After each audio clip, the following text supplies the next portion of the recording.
faith, and it's about healing. And when we're talking about Jesus, by the way, it's also about breaking down boundaries. Breaking the rules. Jesus breaks an awful lot of rules. He breaks a lot of rules except just one that he never breaks. Okay. For Jesus, there's never an outsider. I just love this illustration that began to be popular, talked about a lot over the past 4 or 5 years. And that is, whenever a group of Christians try to make this circle and say, here are the insiders, and that's us, we're among the insiders. And then there's those outsiders, for whatever reason, maybe those who don't understand Jesus the way we do or something like that. Maybe those who just don't quite measure up, those are the outsiders. And then suddenly we realize Jesus is out there with the outsiders. Yeah. Jesus doesn't want to have much to do with those people who are concerned about being insiders. He's here to call those who are outsiders. This is a side point, but I think it's a very interesting one. Why did the early church grow so fast? It did. One generation, it was covering the entire world that was known at that time. That's growth, okay? Could it be that one of the reasons was its complete effort and inclusiveness, including the inclusiveness of women in leadership positions right from day one? Inclusiveness. Spread of the church. How powerful that is. Jesus pushes the boundaries. He ignores the boundaries. He breaks all the rules except one. He gets out of the boat, and a Jewish leader has concern for his 12-year-old daughter, and by that time, Jesus has probably already been kicked out of some synagogues because he's not an insider. It's beginning to show that Jesus is not an insider as far as the Jewish people are concerned. But the synagogue official comes to him and says, I've got this 12-year-old daughter, and she's nearly dead. She's close to death. You can do something about it. Is that a statement of faith? Again, think of the Father's feelings. That one hope that maybe there's somebody here who can make a difference. So he comes to Jesus. As they're moving towards the place where that child is, of course, Jesus is met by a woman who's had a serious health problem, hemorrhaging for 12 years. Now, that's just not a health problem in that society. That's the problem that sets one outside of society. Bleeding was always seen as something horribly unclean. Unclean was an important word at that time. So she's kicked out of society, and she can't associate with the folks she normally would associate with and all. We don't know much about her except that over 12 years, she spent all her money, and she's become an outsider. Her one hope, as she understands it, is to somehow deal with Jesus. And she thinks, if I can deal with Jesus just by touching his garment. And by the way, Jewish men, when they wore their outer garment, there was this little fringe on the bottom, and part of that was a religious symbol. Anyhow, she had that feeling if she would just touch his garment, it would make all the difference. So she breaks all sorts of rules, and she moves through the crowd, an unclean person who was supposed to stay away from the crowd. And she moves through the crowd to touch Jesus' garment. And for a woman to touch anything of a man that was not her husband or her son or something like that was completely against the rules. And for Jesus to accept the fact that she was touching his garment was completely against the rules. So she touches it. And she feels that sense of healing, that sense of okayness. And she probably moves away. And then Jesus, now this is interesting, you realize that some energy has gone out of him. Talk with people who do faith healing, who have that gift. And there are those who know that something goes out of them when it happens, and there are others who don't. But there are others who know that something goes out of them as they build someone else up. Jesus knew that something went out of him. He began to call. Who touched me? Who touched me? was he feeling? What was his tone of voice? Was he saying, this is bad, somebody touched me? Or was he saying, I'd like to know what's going on here? Maybe there's more to do. And you notice it says that the woman came to him with what? Joy and happiness? No, fear and trembling. Because she thought he was going to criticize her for probably breaking the rules. So she had to learn something about Jesus, right? Okay. He's not worried about the rules. He's just concerned about that one rule that he always keeps. And the others can fall by the wayside. So she's okay. And catch this. She came for healing, but she got so much more than healing. Early on, we met her as a woman with a problem, and now she's daughter to Jesus, called to be his. How powerful that is, the status change. And then the word comes, almost interrupting that conversation, that says that the child, the 12-year-old, is dead. And Jesus continues with the official. What's the official feeling? Jesus continues with the official to go to the house where the child is. This must have been a house of some prestige, because the typical person in those days, the average middle-class person, lived in a one-room house with just enough room for the people in it, and that was it. But this place must have had some rooms and so on. So they go in and they go to where the child was, and Jesus only wants a small group of people to go with him.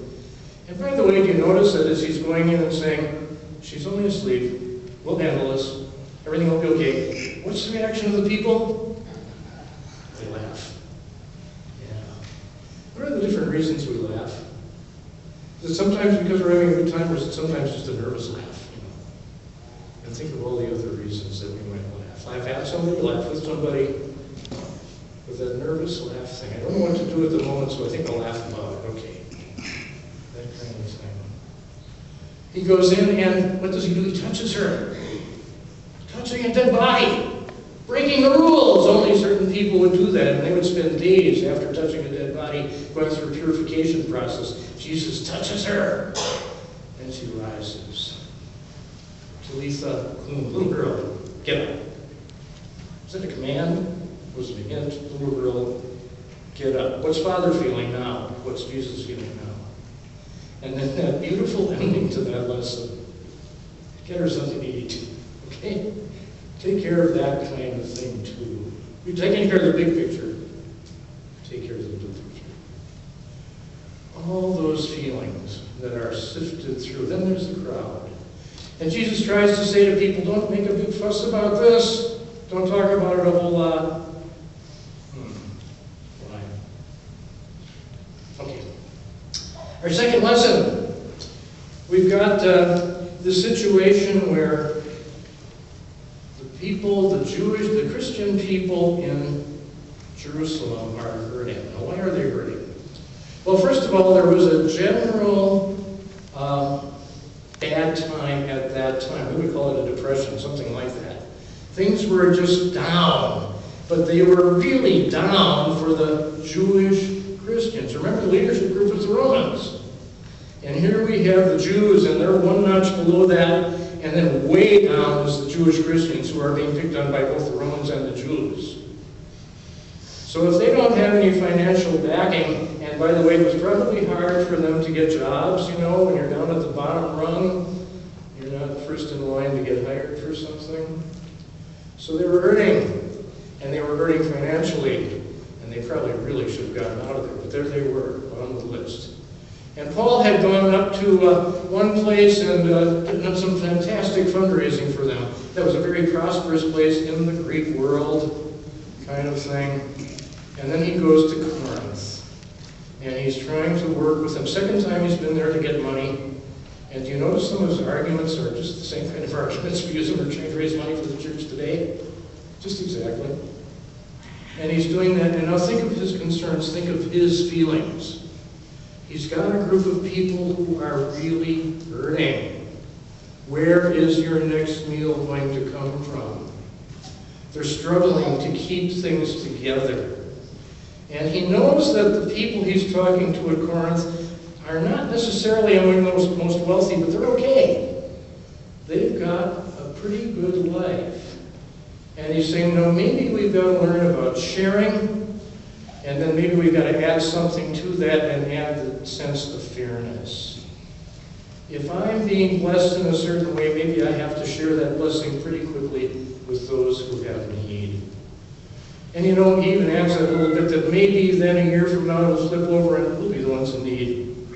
And those will be the folks that will help us. But for right now, let's do what we can. We'll pray for these people, and as part of our prayers, we'll provide for them. He doesn't actually say to the point of sacrifice. He probably means it, but he doesn't actually say that. He says, you've got some stuff left over, share it. Share it with those who have the need. Be generous to your fellow Christians, to your unknown friends. And we have this model. He's actually saying we have two models. We have the model of Jesus, who sacrificed all, gave all for his people. And then there's that church up in Macedonia that just did so much for this charitable effort. We've got some models, and let's use those models and go for it. He says that this is not a command.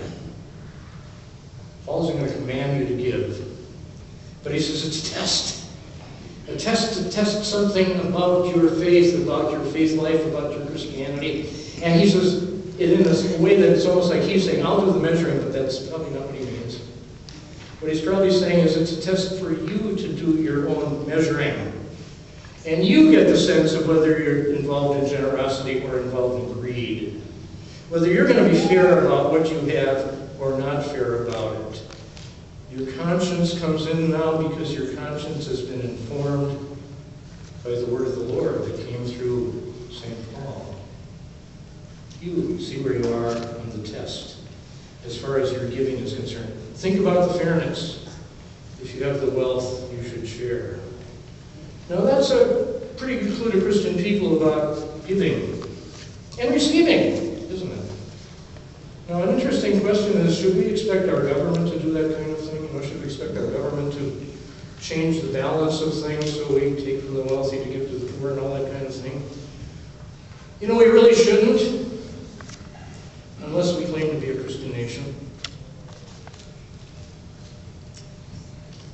Our psalm for today. We're still dealing with feelings. We saw the feelings in the gospel. We saw the feelings in the Corinthians passage.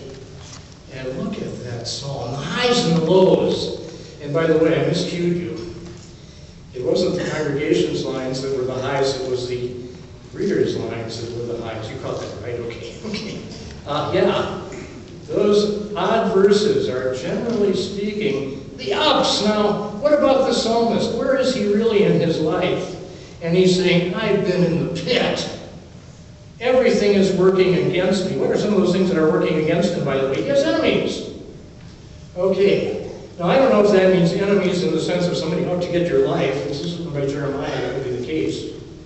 Or if it just means enemies in those people who are critical of me and I can't get along with and I don't like them very much and they don't like me.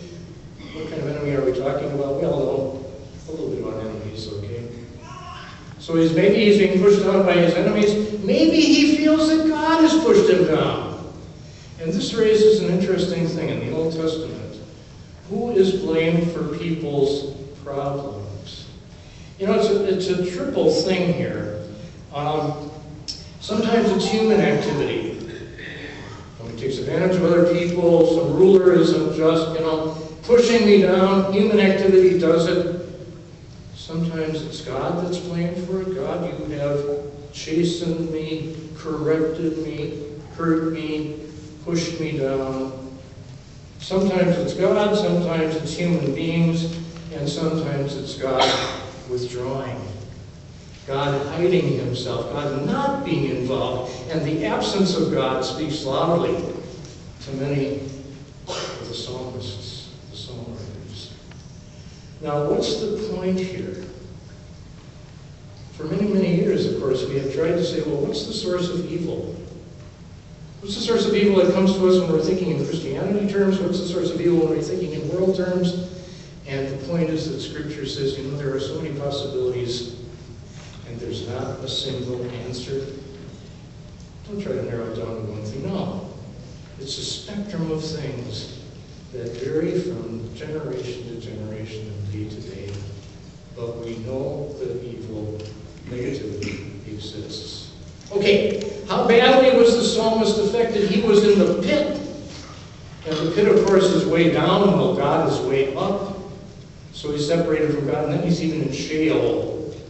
Now, Sheol is this shadow world, where you're completely separated from God. The best image is like you're in a cave, and you're in a cave with other people, but nobody communicates. So you're in a cave with silent people being silent all the time.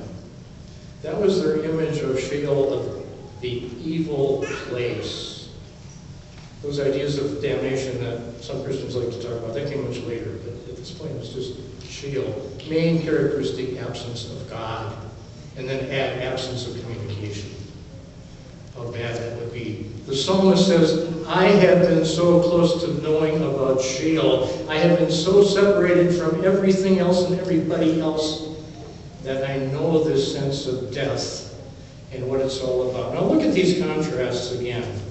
In that psalm, we've got night and day. We've got down and up. We've got weeping and joy. We've got anger and favor, the anger and favor of someone else towards me. We've got absence and presence. We've got mourning and dancing. We've got sackcloth, that ancient symbol of being way down in the pit. We've got sackcloth. And we've got party clothes. Okay. The psalm knows all of them and bounces back with those emotions, those feelings. But overall, the constant theme is that God intervenes in positive ways. We deal with the negatives, we deal with evil, but God's intent is to deal with things in positive ways, and I suspect, hope that we deal with things in positive ways. God sets wrong situations right. Check out especially those odd-numbered verses. God is at work, setting bad things aside so that the good can come in. So with God's people, through well over 4,000 years of time, sometimes we find ourselves crying out in pain and suffering. And more often we find ourselves crying out in joy. Let's work with that. Celebrate the joy of a Lord who wants to be involved with life in such a way that brings out that which is